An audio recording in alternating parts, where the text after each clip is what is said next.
Game 3 is upon us, so we've got at least 2 more to go as JD Gaming and Edward Gaming have now equalized, and it has come down to a best of 3. Welcome back, everyone. I'm Dom. We've got Frosk and Raz, and let's get right back into this matchup. We have to talk about the fact that EDG, they have selected, or sorry, EDG, there we go. Selected blue side.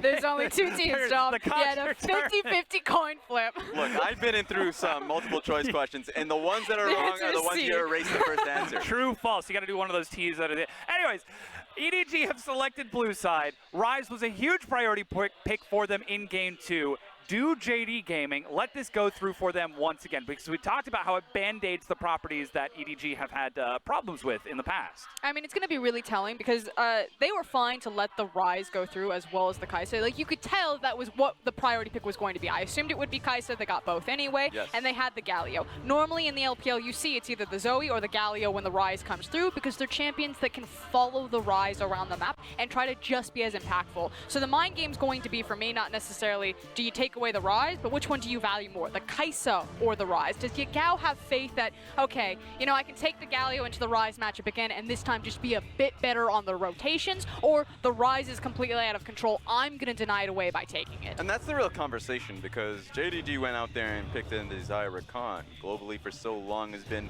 the go-to picks. I love the fact that EDG said we'll just go, you know, we'll have the Leona into it. You don't see that globally. Leona just isolating the matchup. In fact, not just that. Yeah, I mean, I'm talking more about like the West, but I know where you're going with that. At the end of the day, isolating the pick in laning phase so you don't get the strength out of the Xayah Rakan.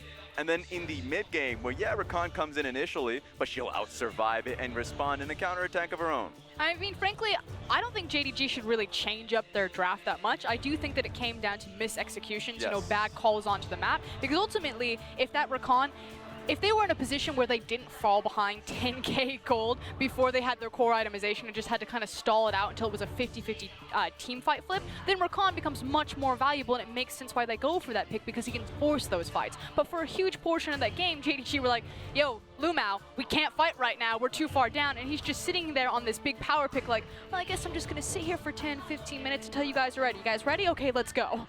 We even saw that fight towards the end of the game. That was, I believe, the last fight in which JD managed to find a flank from 2 directions, and things did look good for them initially, but it came down just to the raw stat and gold advantage for EDG.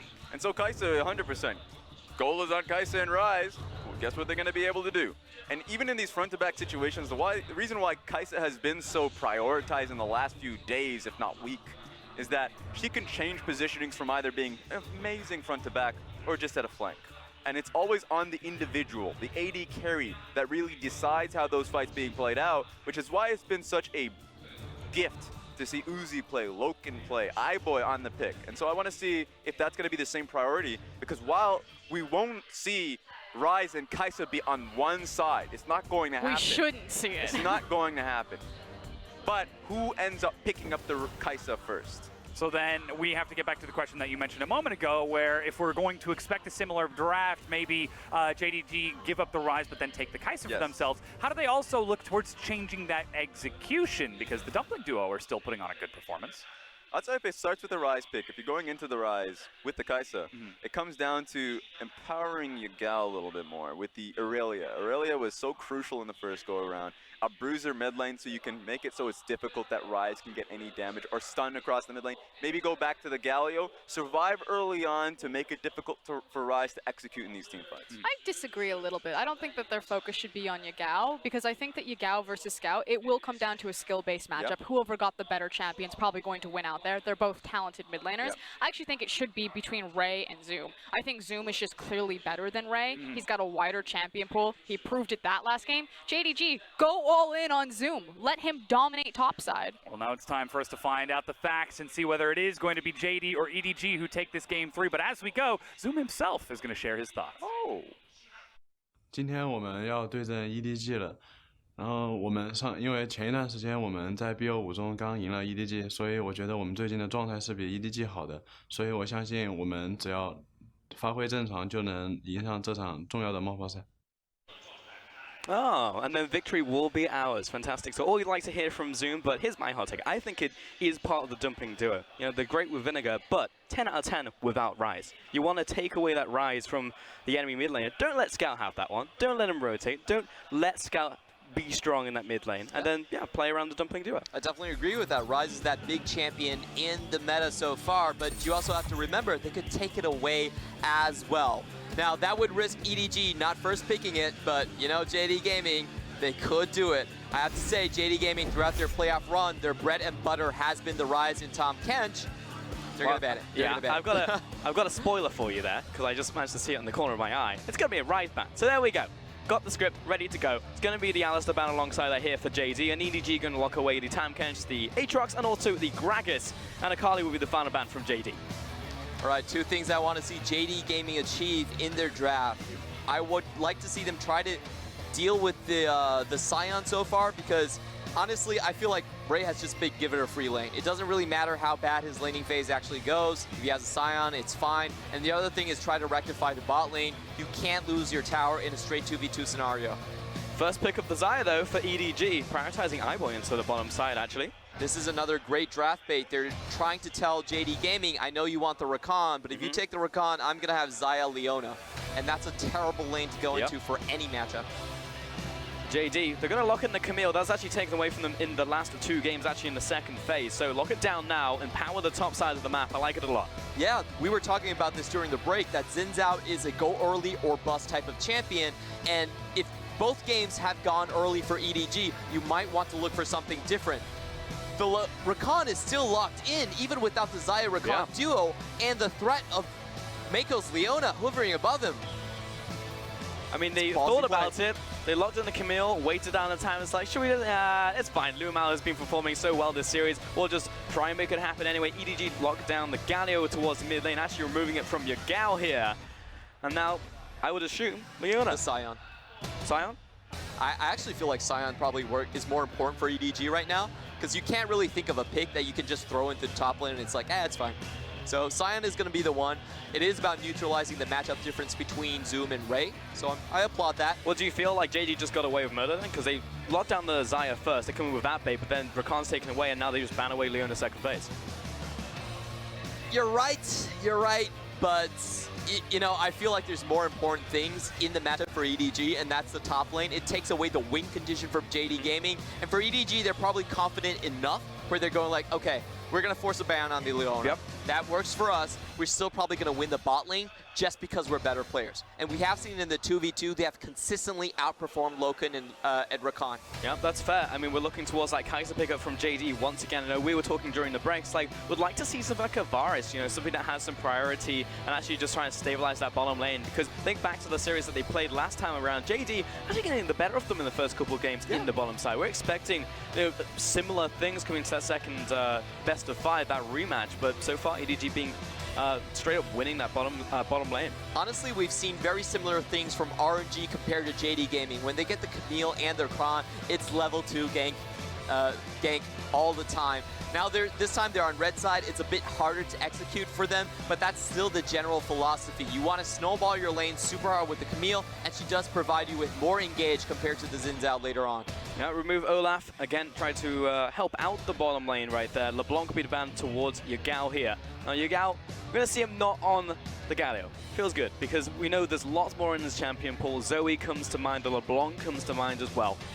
There's a couple of the big ones that you could think about. The traditional counters towards the Galio would be the likes of the Jace, would be the likes of the Orianna. Those are the big ones. However, we haven't really seen that from Yagao, so I'm a bit curious into what he actually picks into. If he goes for something like the Zoe, it's not actually going to move up that far. Oh, this could actually be a mid lane Urgot. That's a great matchup into the Galio. Yeah, so far we've only seen it mid lane coming out, at least in the LPL, coming out from Doinby. He is that bruiser mid laner. Just like to move towards those picks. But I do like the Urgot, regardless of which role it goes into. Been fantastic for Zoom and Yagao. Zoom has been straight up the best Urgot we've seen in the playoffs, and we've had 5 different Urgot players. We could see JD Gaming just go for a big, heavy brawler type of composition where they're going to run the Swain again and the Urgot in the mid lane. That's a possibility, but you can hear the crowds. They're getting hyped. They're laughing about the pick.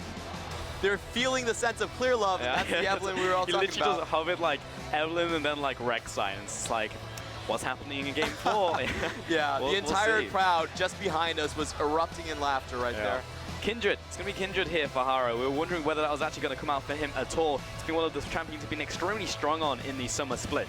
I like the idea of the anti-dive, and also this is going to save someone in a potential the fear beyond death coming in from the Urgot as well. True. And of course, just drag him out though. He's got to be on top of the Urgot. Yep. And it was just like, get out of the circle. It will be Braum as well from EDG into that bottom lane. So we've got a full composition here from Edward Gaming. And this would be something new from Yaga. We've seen glimpses of it on other LPL mid laners, but not a hot pick so far. Was recently buffed for the Gatling gun to deal a lot more damage in the early game. You can put a punishing play onto Galio once you get the Triforce. It's not being locked in just yet. It would be a first, and it's actually locked in. Okay, sometimes I just get baited by that one, but it's not going to be the case. There we go. Corki into the mid lane up against Galio. Haven't seen this in a long time. I haven't seen it at all from Yagao. That'll mean the Urgot goes to top side into the Scion. It's a theoretically good matchup. You do strip away a lot of the resistance from the Galio early on. You have better poke, but it's not something that we've seen from him at all. And that's the real big question for him. Can JD Gaming actually operate on a composition which they've basically been forced to pull out, something that they haven't really practiced upon? But now we can actually see the Dumpling duo get to just perform in their own respective roles instead of having both hands tied behind their back, having to just play tanks all the time. Now we've got an Urgot on the top side with the Corki in the mid lane. That being said, I really like that Scion pick coming in from EDG because it basically stops the priority coming into the top side from the Urgot. Yeah, definitely. But overall, this is the first time we're going to see JD Gaming in this series have a sizable champion select advantage towards the top side. They really haven't had that throughout the entire Game 1 or Game 2. This time, it's about the top side trade for the bot side trade. Can they actually pull it through with the Dumpling brothers? Yeah, the Camille's going to be the big one here. First time he's had access onto that champion, otherwise it's just been the Zendao. And outside of that, it's like, well, it's either Camille or Lee Sin. You know, those are the things I want to see from Clear. Maybe the Olaf as well, but that's been taken away in this series so far as well. But consistency, that's what the analysts have talked about for JD. They've shown more of it recently. Though, to be fair, we've just seen a lot of JD. You know, they came in at round 1 of playoffs, played round 1, quarterfinals into semifinals, then 3rd place as well. They just had to keep on going through opponent after opponent. It was a long series as well. 3-1 into EDG, went all the way as well against Invictus Gaming. And they still have a very strong team fighting composition coming out from EDG. They do have the Galio and the Scion front line once again. And you're also looking at the potential for a double carry situation. So I like how EDG have set them up. They're not gambling it all on the early and mid game. They have something for the later game prepared as well. They're strengthening up their draft. They still have the bot lane advantage going over to their side. So I felt like both teams really got what they wanted, but it's about the adaptation at this point. Can Haro actually play a carry performance to our liking, and can JD Gaming actually do something with this new pick and Corki? Yeah, the ideology still there from EDG. Make less mistakes and try and take it to late and beat out JD. Now down to a best of 3. We're 1-1 in a series. We'll see who can put us to match point.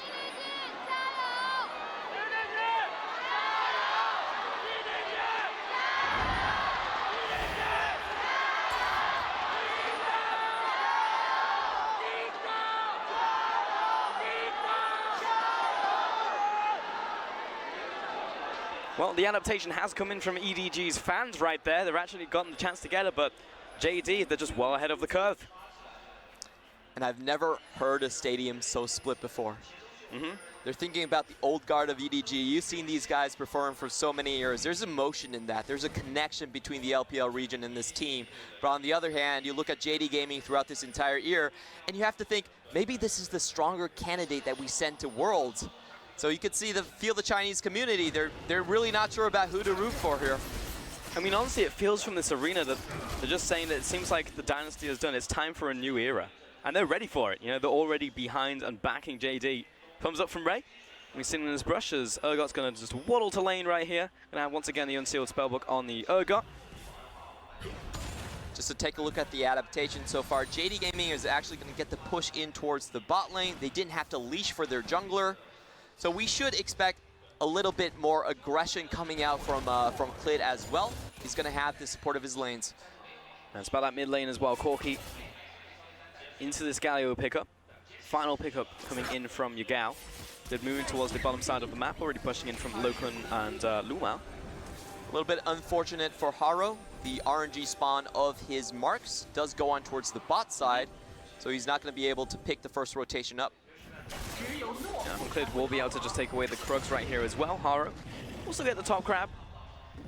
We have to be very aware of the level 3 versus level 2 dive that JD Gaming like to set up. They've done it so many times, especially against RNG. Push Uzi in on the Kai'Sa, make sure that you have a level lead, and then gank instantly. Camille's already in position. They're waiting for it. Yeah, just ding level 3 as well. Pushing in this minion wave will be about another 10 seconds or so. Depends whether Clip wants to stick around, because there's a very healthy health bars from EDG. Actually just spotted him walk around the corner as Mako's moving towards top side, so actually know exactly where Clip is. Yeah, previous times we've seen JD Gaming do this with the minion dematerializer, but this time they can't shove the wave all the way in. They're going to just go back to their own jungle, and it actually creates quite a sizable lead for Haro. It really does. I mean, he was just split out though. Zoom just went down into his tri-brush, placed down the ward, saw him just farming up those Krugs. So both teams know exactly where the enemy junglers are. This comes down to this mid lane. Yagao's going to be constantly pushing up into the Galio. It would be a good match from early on just because of the range versus melee 1 versus 1. Yeah, and I do like the fleet footwork being picked up right here. I believe there was a small graphical glitch earlier on our keystones, but it's not the press the attack, it is the fleet footwork being selected right here, and it allows him to harass harder. Usually the Galio in previous matchups that I've watched actually gets the shove earlier on, but with the extra sustain and the fact that you are more like an AP nature, you can't just continuously try to shove the Galio in. Now, already goes for the call as well, not really feeling that threatened by Scout. It's a PvE game for him. It really is. Once you have the Valkyrie, it's very difficult to lock down that Corki. Also has a cleanse as well, so just feeling very safe in this mid lane. Bottom lane again, we just see the Xayah versus Kai'Sa matchup. Both teams having this late game insurance. Seems to be what JD are banking on, you know, not looking towards the early game, mid game pressure that maybe a Varus would provide, just looking towards later on saying, well, if it does go late into EDG, which is a fair shout, it's EDG, and we'll have something in the back pocket. Definitely is the case. EDG, Haro still looking for his first mark. There's going to be a lot of sparks flying around this scuttle. Usually when you want to play with the Kindred, you want to get her to 4 marks during the laning phase for that extra gank range of 75. But unfortunately for Haro, he's probably going to be denied again. Look at all the bot lane lanes. In general, the matchup for Sion is good into the Urgot. Your Decimating Smash and your E just straight up outrange him. If he's trying to aggress towards you, start up the Q. It's like, if you wanted to stay in, I'm going to still win the trade. The only thing is really mana for the Sion in that matchup, and that's essentially it. So they'll both go back to base. It's more advantage there for Ray, but nothing really to write home about. On the top side will be Kindle Gem first for Zoom. Also Corrupting Potion on top of that. We see this a lot from the Urgots. He really doesn't rely on AD for damage, gets it from his passive, but can he actually evade the gank? That's the question, because he's very far pushed up with the minion wave here as well. Ray, low on mana, flips him over his back with the disdain. Bahari's chasing him down to the turret, does have the flash. Here comes the minion wave as well. Flash after, finds the slow, turns around the Decimating Smash, and he goes down! Haro gets first blood. And a way too ambitious teleport coming in from Zune. He was trying to push the wave in, and it looked like Ray was just holding the wave there, but bit of a tussle on bottom side, low mana from both of the JD members. Logan turning it around though. Big blade caller though from iBoy. Definitely a winning trade coming in from iBoy. He gets the minion lead as well. But is this a ruse from JD Gaming? I'm not actually sure if they spotted out the Camille. They know where Haro is, so he shouldn't be here to assist in the next 15 seconds at least. Level 5 on this Camille, doesn't have the ultimatum just yet. Just actually ding level 5. Throws out the sweep. Gets the slow down. Low mana. Pushing in this wave, but Kindred is coming up the rear. Galio is level 6 as well, so this is a very dangerous dive. As they go for this one, it will be a 4 versus 4.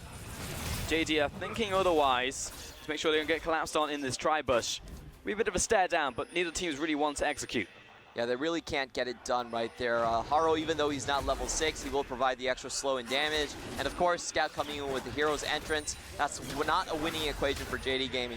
But you can see they're focused onto the bot lane. They're recognizing that they've been losing this 2v2 a bit too much, so they're trying to rectify it mid-series.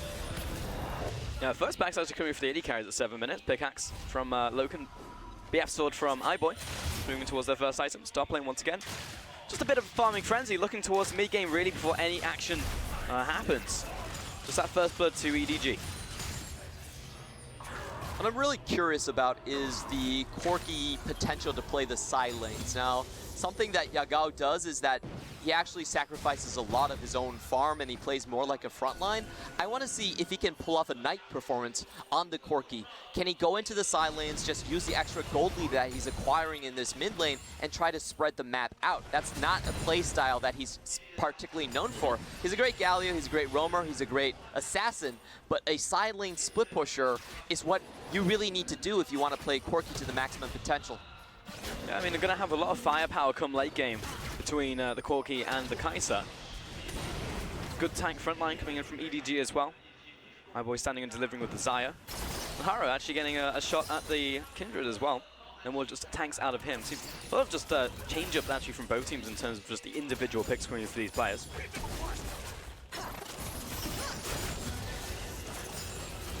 Kind of lull in the action right now. Neither jungle has been particularly active on the map. Do they need to be? Not really. Yeah, pretty much. So just waiting for the first objective, but it's Cloud Dragon, so again, no massive priority around bottom side unless they can get those kills, get the tower. We'll be looking towards. Ray actually pushing into the enemy jungle, just going to spot out Urgot. See there's ward there as well. And yeah, the early game will essentially be a bit of a farming frenzy until we get to first item, start contesting its objective. I mean, Herald will actually be something these teams will be looking towards. We've seen a lot of games on Urgot, and our understanding of the pick has really grown quite a bit after these few days. We're really less worried about the laning phase from Urgot anymore. The way that they play the Urgot in competitive is mainly as a tank build. There's no frozen mallet anywhere. It's not split pushing.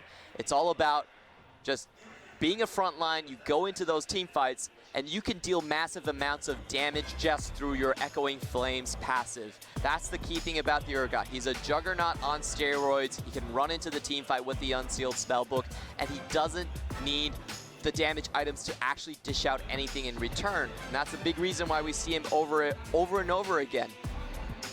Yeah, Very Black stable Cleaver into just utility pickups or just tank items is essentially all you need is Urgot.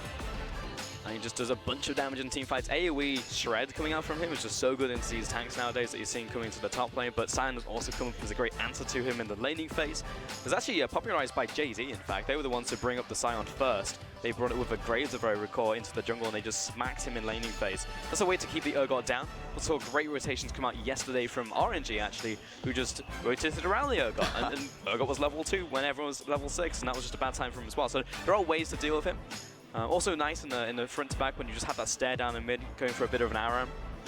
You can't engage into the Urgot front to back because he'll just dunk your front line. Pretty much. I really like Urgot with the poke compositions. We've actually seen a really good comp from, I believe it was Victus Gaming, where they ran the Vel'Koz and the Urgot at the same time. Yep. So if you want to go through the Urgot, you're going to have to step through the AoE of the Echoing Flames, and that at max level, it does 48% of your total HP in one rotation, and you get it back every 2.5 seconds. So basically the TLDR for an Urgot pick is you only need someone to deal 25% of a champion's damage before you could just execute him. Yeah, hit him with the ultimate. Yeah, it's a single rotation of Echoing Flames, 25% of the damage down, and then you just execute them straight off the bat. So incredibly valuable frontliner. It's basically a frontliner with benefits. That's the way the LPL really sees his pick. Now we see a lot of blind picks as well from the Urgot. It's essentially just a nice filler pick in the same way that Swain was as well. It's just like, Swain's up, let's lock him in. Not really anymore, we just see Swain come in as a response. A lot of the time we actually just saw it in that last game coming into that Sion. Yeah, Swain was nerfed quite heavily. You really see pretty much only Zoom still sticking it into the top lane. Yep. And right now we've got another pause, as you can see on stage. Stating obvious, but just a bit of an annoyance for the players, EDG. A lot of older players on this lineup for JD. Many young players, actually. I mean, still first year for a lot of these guys. Yeah, JD Gaming, everyone thought they were toast at the start of the year. They just lost their 2017 MVP in Doinby. Yep. And people thought this was a team with no stars. They wouldn't go anywhere. Yagao steps in Spring Split, and by week 2, everyone has their eyes on him. He actually broke the damage share record for a single game in the LPL by a second week of play. It was 59% of the entire team's damage on Zoe. Absolutely ridiculous, and to be fair, that was the Zoe when she was at her most unbalanced state. Fair, but he still got it. The numbers don't lie, Clement. Yeah. And think that I think it was actually Doinby who had the biggest share before that. Remember his Victor days when he just had ridiculous numbers? Even on the tank build? Yeah, when he went for like Iceborne Gauntlet. So that doesn't make sense. Yeah, no, it doesn't make sense, but neither does Yagao replacing Doinby on the same roster and then just beating his record. So nonsensical, but here we stand. JD have earned everything. And they said back in spring that their actions are going to speak louder than the words. They're going to show everybody how good they are. And usually when you see a new team like that, it's like, well, you know, their bark is stronger than their bite. But it's definitely been the reverse of that. And now they have a shot at Worlds. Very surprising outcome for this team. Just looking at Haro, he's still at 1 stack, so pretty much picked that up from Zoom in terms of the top lane. That still means that he has to contest Scuttle quite often, though. So whoever's going to be able to push out and have a strong mid-game edge should find a lot of opportunities to actually start the team fights. A bit of a contest there into the jungle from EDG, just kind of flowing with the idea of a skirmish. Just down a couple boards as well. Haro just waiting right now. Waiting for his Q so he can hop over the wall there. I like the vision play right there. Avoids the Scuttle. Really smart stuff. Should be able to take this one away for free. FLICKR comes up as already down to half, so this will be a simple take for EDG. We'll see what the next dragon is going to be. What do you think, Clement? Next objective? No, I mean the next dragon. Cloud. Oh. Down. All right. Not a great guesser. It's 1 and 4. We'll get it eventually. It's actually technically not 1 and 4. Because the game's predetermined to only have 3. True. But only after the final lockout. Oh, so when you have three different elements. Asian math segment. There you go. Not learning anything with actually just becoming dumber as you listen to us. Top side, still farming away, looking for another back here actually from both top laners. Good boost picked up there from Ray. Clid moving towards the mid lane. Going to spot himself a warden in the brush. Yeah, and constant push coming out from Yagao, so won't get the gank off. Just neither team is able to utilize their lane presence and push it anywhere.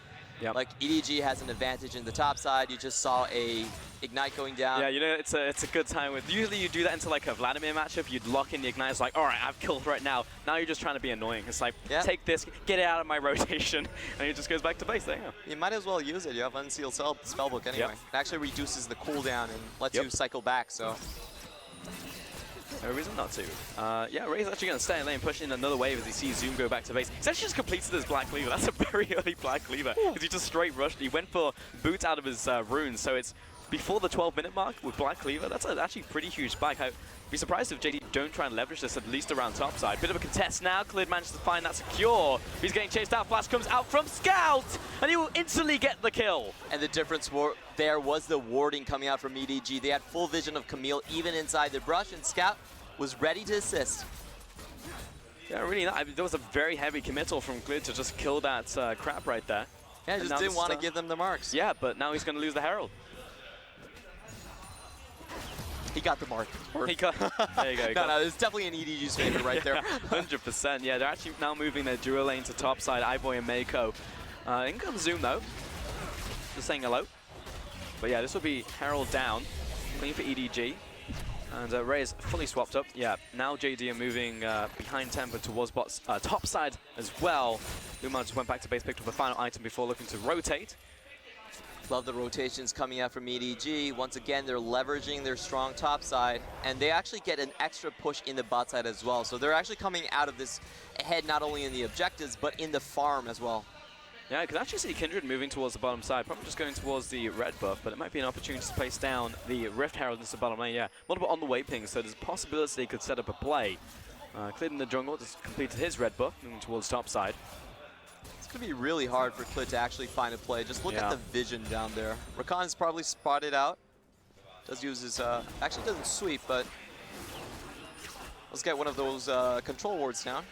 Yeah, but 2 wards in that brush, though, right next to top lane, so they should be able to see Clid if he goes all the way around. Not going to see him, though, as he pass over control ward, but EDG was playing it safe. Don't see Camille on the map. Meanwhile, in the bottom lane, the play is being set up, and Zoom under attack, blocking the disdain there as well. Haro following through, knocked up once again, and Yurgot simply just can't do anything in this situation. Nice pick once again by EDG. He's completely stuck in place by EDG right there, and without the extra movement, he can't get his passive off either, so he's just a sitting duck, deals no damage. That was such a good play from EDG. They get the extra rotation, they get the wave shoving back, and then they follow up with the gank. Oh, set up into the mid lane. Double teleports instantly, though, from EDG. And a lockdown onto Klid, trying to get out of this one. Throws up the hook shot. Yagal's right behind him as well. Nice slow there from Ray. Pops the package there to actually get out. That was an overcommit coming in from EDG, however. If you look at the top side, because of the double TP, they're going to have to trade these towers right now. They're out of position. Yeah, actually Scouts moving towards the top side, trying to stop Loken, but here comes the Herald into the mid lane. The setup is here from EDG. This will be trading up. Brings up the door as well, preventing Yagal from getting damage on top of this one. In comes Klid. Throws up the sweep, but zooms back from base. Lumao thinking about potential flank, but doesn't all in on this. Gets a second charge, though, on Shelly. I guess I was wrong. I just didn't factor in they had the Herald on play already. Oh, Zoom. Pathing over ward right now, right into 3 players from EDG. He's only just respawned, and he'll be going back to base. Well, at least he gets one of the Merc Wolves. There you go, silver lining and everything there, Clement. But 4 kills to 0 now, EDG. I mean, this has just been fantastic play from them in the early game, and I think a lot of it, honestly, has come out from Haro. Hey, now do you feel like taking the Scion on the 3rd pick is a good choice? Yeah. You just can't do anything against it. Top lane, Scout getting locked down, though. This could be a return, but he's just so tanky. Heroic exit, goodbye. And this is the problem. JD Gaming have not been able to find purchase in the initiative throughout this entire series. Every time EDG is just outthinking them 2 steps ahead. The rotation play was so well done. If you haven't been in the lane swap era, you're not going to read that play correctly. Yeah, because they actually just shoved the wave in and made it bounce back, set up a gank for it. That's very high level play. This preparation has just been great from EDG so far in this series. In the early game, they've always been controlling it. It's just down to JD to come back into the set. And, you know, again, we're talking during the break, and it's like it would be nice to see JD try and find priority from the start and shut down EDG before they can make plays at all. JD Gaming. They're giving them space to do it. Yeah, they were known as the first blood team of the LPL, actually 74% first blood rate throughout the split. But in this series, they haven't gotten it. I don't believe they've gotten it once. No, EDG have been there to strike first. And again, props to Haro. You know, the fact that he's starting off this series. Last time they faced them, it was Klilov starting on the first 2. But Haro's done a lot of work. I really like the fact when he gets the chance to play on these carry jungle as well, something with a bit of bite to them. Talia, I think, was the first change that we saw from Haro moving from spring into summer. We're like, wow, this guy's actually really good. There's a reason why he's on Edward Gaming in the first place. He just didn't match to show any of that because it felt like either him or the coaching or whatever was trying to make him a second Klilov. You know, put him on the tanks, put him on the Sejuani, and put him in place, and then we'll use Klilov afterwards. Now he's become a real starter. Now they can actually play around picks like Kindred. The key thing is the coordination that he is having with the rest of his team. Never mind. Oh, cast a curse right there. Places down the ultimate. In comes Scout, though. Charging up the taunt, flashes the wall. Mako's there as well. They're still saving going. Private Haro. Yagal jumps over the wall, and he's right in the middle of all this CC. Wins the wall is big. In comes iBoy from the bottom side. Toss out the ultimate. And Yagal, he's going to get the kill there onto the Galio. Zoom teleports into the fight. Charges up the decimating smash. Now have to flash the wall again. JD trying to run away. Ray with the Righteous Glory catching up, gets to slow down. Lumao should get to safety. The rest of the team can't see that for them. Zoom pushed up against the wall, stunned down, and it will be the kill. Yagal trying to eke away from the fight. 2 kills to EDG. And that was Haro using the Lamb's Respite to drag out that initiation coming in from JD Gaming. Every member for EDG is able to rotate into the fight, and this has to be the worst game we've seen Zoom play for such a long time. Getting caught out in a bad position, getting nailed by Ray's Scion right after the teleport. Not really able to do much this game. Yeah, I actually don't think I've ever seen a game like this from Zoom, I'll be honest. I mean, he's just been such a solid top laner. Put in any situation you give him, the 1v1 in lane team fights, so just tell him to play back, but 0 and 4. This starts off a catch on Haro. It was really unfortunate for Haro going through the enemy jungle, but he's able to drag it out for so long that the rest of the map is rotating. The most important thing here is actually the Scion. I want to see how he actually passed through the jungle, because that was some very quick rotations without a teleport coming his way. It does look like a good trade for JD Gaming early on, but just watch this. Ray comes through the Silk Road on the red side. He had to go behind the red to make that play happen. Yeah, and Ray just finished off the backside, but I think honestly some of that was set up by Yagao. It was. Jumps over the wall, Valkyrie's right into the middle of two people with full health, and he's just separated from the fight. Really didn't manage to get much done. After that, he was just hovering around in top lane, just too low to participate. And that's the question we were asking, because Yagao is actually playing this Corki like a Galio. He's just going in and thinking he's going to have the taunt. Well, he did taunt people, but he doesn't have the damage reduction to actually survive it. Yeah, he was one item in that fight, now picks up his rapid fire cannon, which honestly is a really nice pickup considering he just face planted into the team. Now he can actually play a little further back on this pick, but so far the Corki hasn't really been working out for JD. That being said, you're always looking at scaling if it's Corki when you're looking towards a Kai'Sa. So the scaling is there from JD, but this is not what you expect. You know, it always feels like JD have stolen EDG style, and in game one it was great. You know, they took their style, they took the club, beat them over the head with it. It's like fantastic. You can do this game after game after game, then EDG, they probably don't have anything. Now coming into the third game, we see a very similar thing, but it's always having to come back. It's like the Billy story. I don't want to see Billy gaming, I want to see JD gaming. The question really is, can JD Gaming actually reinvent themselves? I mean, game one said yes. Yes, game one said two yes. and three. I'm not sure on new picks, however. That's the big question, because this is just completely new territory for JD Gaming. EDG making the best of this one. Only one minion, but again, a lot of work done with this one, tanking it up with Haro. The key play here is that Zoom cannot join this fight. He's still trying to play catch-up on the bottom side. I like the kind of rotation that EDG did. They understood that Yagao was most likely going to be the one facing up against the Scion. He does deal majority magic damage against the Righteous Glory that was built first from the Scion, so you do want to get that split push there. And then they followed it up with a trap. They saw Zoom in the bot side. They all went forward. If Yagao was trying to push his luck in that matchup, he actually would have been caught out. So, you know, great rotations coming from EDG. Now, I get the feeling, though, as this game goes on, it will be down to Barons once again coming in for both of these two teams. We'll have a skirmish over that objective. Understand there is no instant rotation coming out from that Rise. I think that was a big deal actually coming in from EDG. Just pushing forwards and then having the Rise ultimate to really just sprint away from JD as they try to catch up. But this time around, actually gives them a chance to try and fight.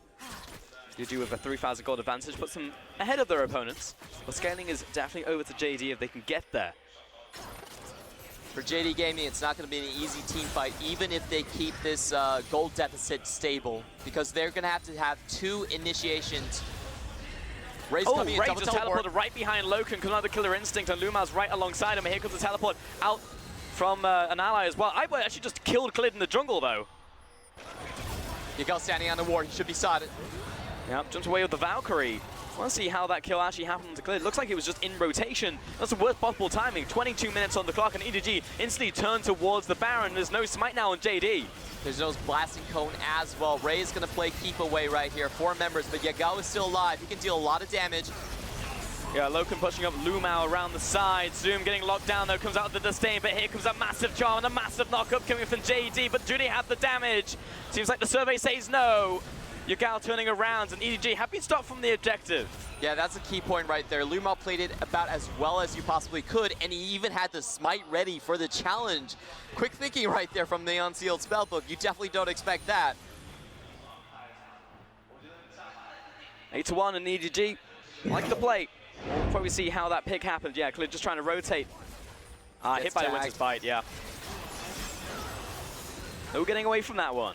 Yeah, it was actually 5 seconds away from his flash as well. Really close play, but EDG, they're just out-rotating across the map, and they're pinning Zoom to one of these side lanes over and over again. They see if Zoom is on one lane, we're just going to play towards the other lane. He's going to have difficulty rotating without his teleport. He's a very slow champion, and if you look at his build, there is no Righteous Glory. So they really don't expect him to join fights, and EDG are just picking on the crab over and over again. Yeah, it's a sad day for Zoom, and honestly, it doesn't feel like JD can stop the bleeding. You know, this is a 0-8 top side of the map. We're like, finally, we're going to have priority. We've got Urgot, we've got Camille, and it was literally the opposite that happened in this game. I feel bad for our analysts. Like, JD Gaming, top side, real strong.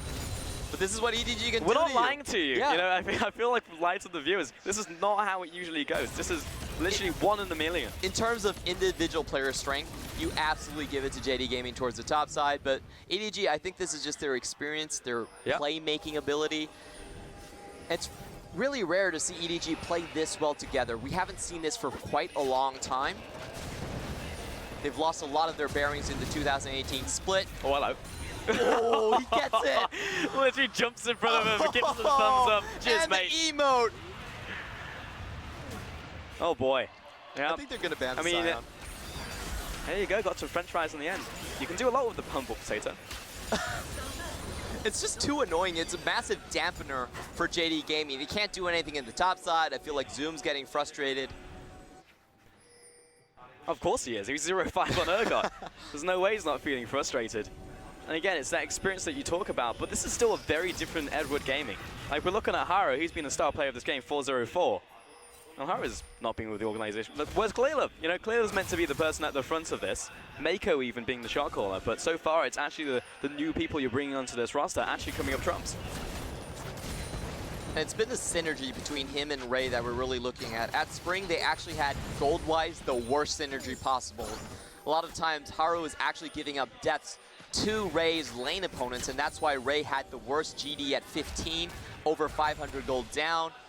But this split around, this series, we've really seen them come together. Find the opportunities to pick out on the enemy top laners, work with him, get him the ganks, catching up some of EDG's long historic weaknesses. They're playing up when it counts, EDG.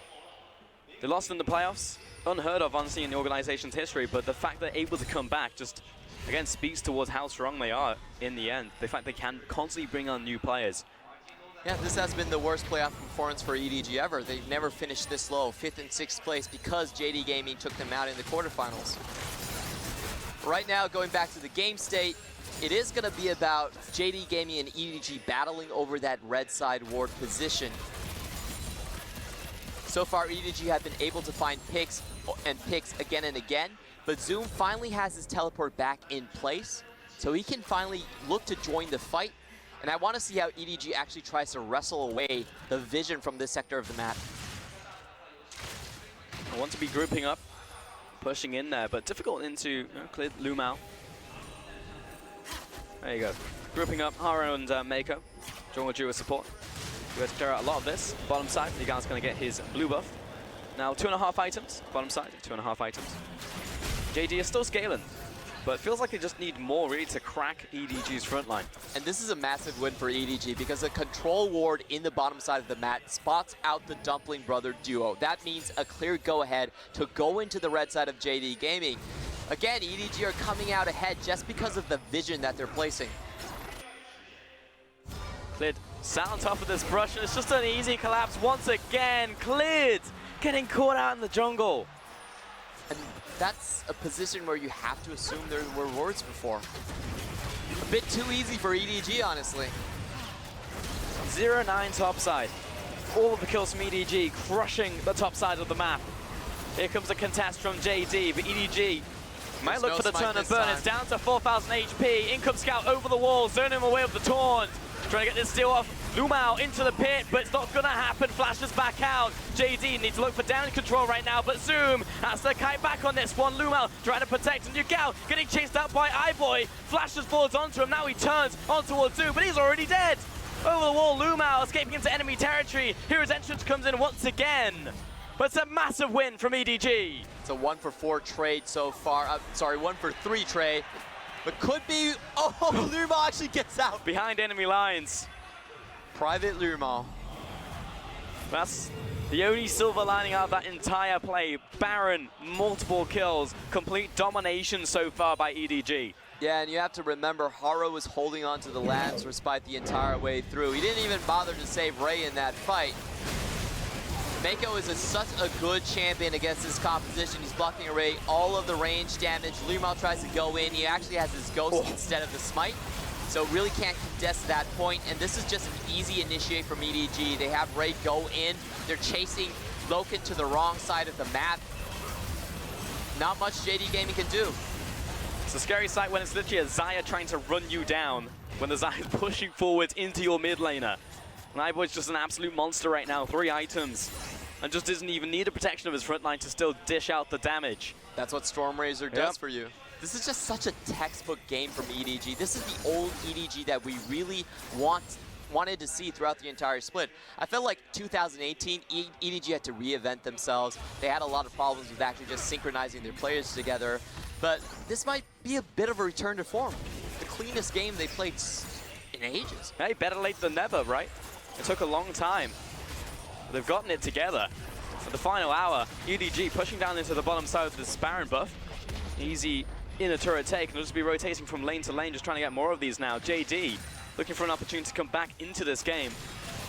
Now Defcat's going to be big for Loken, but it seems like they're just behind the arms race. They just can't do anything to the Scion in the front line. For most of this series, JD Gaming were the ones that had the better front. But now EDG are prepared to take them on just front to back. And it's so hard for JD Gaming because they have to do multiple reinitiations. There's also the Lamb's Respite that they have to contend to. Once that goes down, they probably need to back out. A very difficult team fight for JD Gaming to actually win. Yeah, it's going to be a front to back as well as they're seeding down the mid lane into the turret dead. EDG, if they can take a inhibitor turret right here, it would be massive for them. iBoy recalling has the teleport to come back to the team. It will buy a little bit of respite for JD. Still 40 seconds left on the Baron. Yeah, Ping goes onto top lane, seeing if they can maybe just knock this one over as well for the final push. The entirety of Vision also going to EDG as well. If JD Gaming wants to do anything, they actually need to group up and go into their jungle themselves. I feel like this is something that they've really dropped this game. Like multiple pickups onto Clid. We've actually seen it 3 times in the top side alone. And Elder's going to be next. It's a rainy day on Summoner's Rift. 3 Ocean Dragons coming our way. Haro just farming on up. 6-0-5. 3 items. This Kindred pick has really paid out for EDG, making those practice plays in the early game. And I really want to see how many marks he actually has at this point. Remember, Kindred can stack up infinitively, but you are capped, I believe, at something like 750 range. Well, that's not infinitely, is it? That's the cap. You can stack your marks infinitely. Oh, that's but fair. You can't get the range. Oh, yeah. I would wager he has a lot right now. We'll see if we can catch that one, but EDG moving towards the top side. It's just so hard for JD to come back into this game, and it seems to be what's been trending towards over these 3 games. You know, it's just like JD got game 1, but then since then it's been tighter and tighter on the ship for EDG. They've been cleaning up those mistakes. Yep. I feel like they do have the winning strategy. Just put the Cyan Potato into the top lane, focus on bot lane, better matchup. And honestly, Scout is just outperforming Yagao throughout the entire series. Yeah. I mean, it's been the year of Scout as well, to be honest. I mean, this has been the best year we've seen in Scout's entire career. He's the type of guy who will win you a game or lose you a game, but if he's just winning you a game every single time, then that's what you want to see out of him. Just a more consistent mid laner. 2, 1, and 4 currently on this Galio pick. Game's been quiet for a long time, but EDG are finally trying to tighten the noose. They have all 5 members in the top side. They're chipping away now at these objectives. The watershed moment will be when one of those inhibitor turrets fall, however. JD still have a chance until then, but it's an 8,000 gold lead over to EDG. Could have an altercation in the jungle. That's a lot of damage down onto Haro. Mako also chunked out there. Ren iBoy will be backing away from this play. Great crit coming in from Yagao right there. It was a RN and auto attack straight onto Haro's face that nearly just killed him. Well, now we've learned that they still have a lot of damage in their back pocket coming out. I mean, as we get later and later into this game, we spoke about it in the early game, but it didn't feel like we'd ever really get there. Corky and Kaiser are going to be racking up a ton of damage when you get to the late game. It's about if Yagao can actually find those side shots onto the back line of EDG. He can deal a lot of damage to both iBoy and Haro in that situation. But I would still say the front to back is massively in favor of EDG. It's just almost impossible to go through those 2 tanks at this point. It is a good way to try to trigger JD Gaming to get back into the game. They could try to play the team fight in a way that trades the back lines first. EDG pathing towards top. We spots out on this ward though, yeah, Loken just farming a range. I feel like the next fight will really just determine this. Another 45 seconds onto this Baron. Seems like so much of this series has been resting on that Baron. You know, last time we saw JD against EDG, we're saying, wow, look at the progress actually around the Baron area, because back in spring, that was their Achilles heel. You know, they would always just fall at the Baron. They've had so many Barons stolen away from them. I'm keeping count. It was 7 Barons stolen away. Of course you were, yep, 7 Barons. But they completely cleaned it up last time we saw them against EDG. That's Coach Holm for you. Yeah. In the 7 splits that Coach Holm was healthy and coaching the full split, he has always taken his teams to the playoffs. That's how good of a pedigree he actually has. And like FLICKR was saying, it was a great move by JD Gaming. It really tightened up their in-game play so much. And we heard from Yagao as well. That is the point that they felt Holm helped them the most. It was about in-game execution and in-game rotation. JD Gaming was coming in as a really rough and raw kind of young team. But throughout summer, massive improvements coming through. Now it's all about, can they actually secure this Baron? They see Ray. Ray sees them, and Ray's not taking a lot of damage. Nope. In the last 2 Baron takes, last 2 attempts at Baron, Klid's not even been here. He's been the one to be picked out. It's important that Klid just doesn't get caught again, because he's under attack, jumps over the wall. Lumao's there in front of him this time. Klid prefers to live dangerously. Oh, he lives life on the edge for sure, Clement. I wish he didn't. Makes me feel uncomfortable. That ward didn't need to concede him. No, it didn't.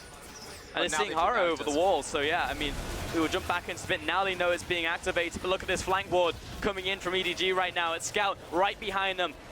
Bearing down on Yagao. Baron down to 5,000 HP. Where's the collapse? They actually all turn on towards the Gallo. They say, let's trade objectives, but the Gallo's buying time with the Zoni's hourglass. Klid over the wall, but it's secured by iBoy. Klid down as well, and Loken, he died in a 1 versus 1.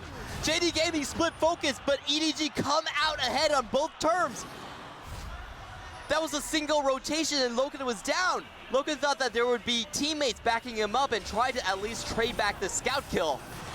And JD absolutely get nothing from that. They lose on both fronts, 13-2, and EDG have not dropped a beat in this game. Yagao retreats once again with that special package. Ray pushing forwards, see if he can get the CC onto anyone else. Lumao, Yagao, and Zoom, the last defenders of the last bastion here for JD. But the towers are dropping so incredibly quickly. Instant kill down to Lumao. Yagao kites back to the fountain, but he just doesn't have the damage. EDG opening up onto the Nexus, and the machine moves into overdrive as they take us to match point. 2 for 1 EDG, and they're finally coming back to form. That's the desperation that EDG has made so many LPL teams feel in the past. No purchase whatsoever in the early game. They couldn't fight the team fights they wanted, and EDG stick to their strategy. Strong bottom side, put Sion into the top lane, and just eliminate those mistakes. And not many people would have had faith that that would be the strategy that would pull them through to get to match point first. 2-1 in this series. Because so far, in this entire year, EDG have tried to do that, and it's not worked for them. I think it's really important about the picks themselves. The Sion is proving to be impenetrable. Coming in from JD Gaming, they found maybe 1 kill onto him in the early game, but Zoom isn't able to play the split push game, and I think that's the big problem here coming in from JD Gaming. In the 5v5s, they can't win it in the early game, and they can't drag the game out towards the later game where they're favorable with any of these split push picks. Yagao, I think he's showing up, he's coming up short in terms of the champion pool as well, going on to something like the Corki, but not really finding any of the Corki strong points. And now for JD, they're the type of team who, even though they're very young, we never see tilt really come into their play. You know, you would look at the jungle, you look at the top lane and be like, oh, well, that's tilt right there. Not really. I mean, they'll move into this next game, they'll fully reset, but then I'm still looking at the draft. You know, we were talking about this, and I feel like just looking towards maybe a Varus on the bottom side, stop trying to go late with Loken right here, have the insurance there, but also the playmaking ability as you move towards mid-game. Give the jungle Camille, I think that Camille was still good, but give mid lane something like a Zoe. You know, give comfort over there to Yagao so we can make those plays happen and get ahead of the curve on EDG before they can start making these set plays. I think they need a secure kill combination coming from them. That's what I really want to see in terms of their bot lane. You know, they're just playing for late game. Top lane, you're going up a tank, you can't get your first foot forward. They're never going to find anything in the game if that's the case. Yep, should have known it wouldn't be so easy to topple the dynasty though as we head over to the analyst desk. You know, I'm supposed to be the impartial host, but I think I was agreeing with you guys for most of how the set was going. I thought it would be going JD's way with the 3-1, but Edward Gaming showing that the dynasty is still strong. They may have had their worst split all year. They may have dropped out of playoffs very early on, but when it comes down to the World's run, they collect themselves. Start learning and playing around Haro. Because during the regular season, one thing we saw a lot of was Kindred. MVPs, when they came over to Haro, about 4 of them, it was all on the Kindred picks. And so when you see EDG on Kindred, you see more confidence coming into Haro. That he leads a lot of the time into, you know, a lot of times invading, challenging, and that's what we did see here. This game was decided just based off his Kindred pick. I mean, he sat at 100% kill participation when we were sitting around 12 kills or something like that. Haro absolutely popped off. Yes. And if you look at this game specifically, you know, Clid has the Camille. He's the guy who needs to be dictating and setting the pace, and Clid fell flat. Probably the worst game that he's had this series, and he's just being outclassed in the jungle. And while I do agree with Clement that, you know, this is EDG, they got the tanks, they have, you know, the Zaya on the ADC. From a compositional standpoint, it looks like old EDG, but the fact that that hard camp came out from Haro on Ray's lane, no one expects that facing Edward Gaming. You expect that their top laner is completely left alone by himself. Now, to be fair, Zoom put himself in this situation. He teleported way too aggressively. He tried to push his luck, and Haro immediately clamped down on him. But again, you do not expect this camp out of Edward Gaming. And ordinarily, Clid is there for a counter gank. If you see the entirety of the playoffs run, Clid is prepared, and he plugs into Zoom. But the entire damn game, it's been Zoom alone in these situations.